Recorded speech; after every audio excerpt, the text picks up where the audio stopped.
సైనికులే దేశానికి రియల్ హీరోలన్నారు కేంద్ర హోంశాఖ సహాయ మంత్రి బండి సంజయ్.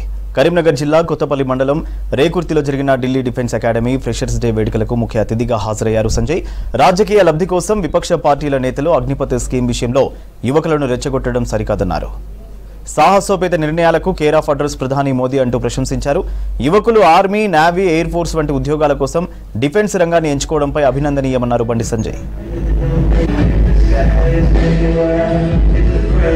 నరేంద్ర మోడీ గారు నిన్నంత గతంలో పరిస్థితి వేరు, ఇప్పుడు పరిస్థితి వేరు.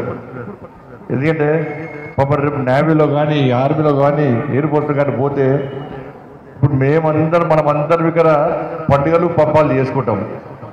కానీ జవాన్లు వాళ్ళకు పండుగలు ఉంటాయి, కుటుంబాలు ఉంటాయి, ఏముండయి.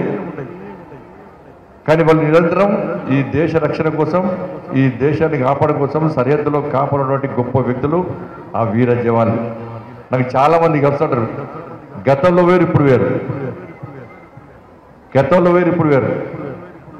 ఇప్పుడు నరేంద్ర మోడీ గారి ప్రభుత్వం ఏర్పడిన తర్వాత నాకు చాలామంది కలుస్తూ ఉంటారు, ఆర్మీ జవాన్లు కలుస్తూ ఉంటారు. నేను చాలా సందర్భాలు అడిగిన నాకు గతంలో ఇప్పటికీ తేడా ఏముంది, చాలా ఫరక్ ఉంది సార్ అన్నాడు. ఏం ఫరక్ చెప్పండి నా చెప్పాను సార్. గతంలో ఎవడన్నా వచ్చి మా మీద దాడి చేస్తే మేము పైనుంచి ఆదేశాలు వచ్చే వరకు వాడు కొట్టినా పడాలి, వాడు తిట్టినా పడాలి, వాడు చంపినా భరించాల్సిందే. కానీ ఇప్పుడు నరేంద్ర మోడీ గారి ప్రభుత్వం వచ్చిన తర్వాత పైన సంబంధం లేదు సార్. వాడు మా వైపు కన్నెత్తి చూస్తే కళ్ళు పీకేసేటువంటి స్వేచ్ఛ మాకు నరేంద్ర మోడీ గారు ఇచ్చింది సార్.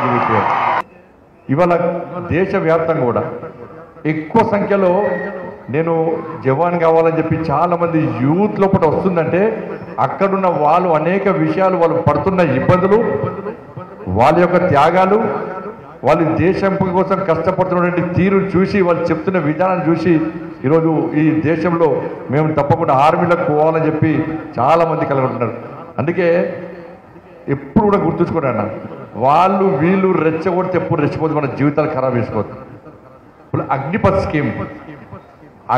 స్కీమ్ చాలా మంచి స్కీమ్. సరే, దానిలో ఏమైనా ఇబ్బందులు ఉంటే ప్రభుత్వం దృష్టి తీసుకురావాలి, దాన్ని చర్చించుకోవాలి, ఆ ఇబ్బందులు తొలగించుకునే ప్రయత్నం చేయాలి. ఇది మంచి లక్షణం. కానీ అగ్నిపథ్ స్కీమ్ ద్వారా ఇవాళ నిజంగా ఢిల్లీ డిఫెన్స్ అకాడమీ నిజంగా చాలా గ్రేట్. నేను సతీష్ రెడ్డి గారు స్టేజ్ మీద ఉన్నారని చెప్పి నన్ను ఇలా ముఖ్య అతిథిగా పిలిచని చెప్పి నేను పొగొడతలేను. దాదాపు 7 సంవత్సరాల్లో దాదాపు 2000 మందిని ఈ ఢిల్లీ డిఫెన్స్ అకాడమీ నుంచి ఇలా సెలెక్ట్ అయిందంటే నిజంగా మామూలు విషయం కాదు. అది ఆ మెయింటైన్ చేయడం, నిర్వహించడం మామూలు విషయం కాదు. దాదాపు 2000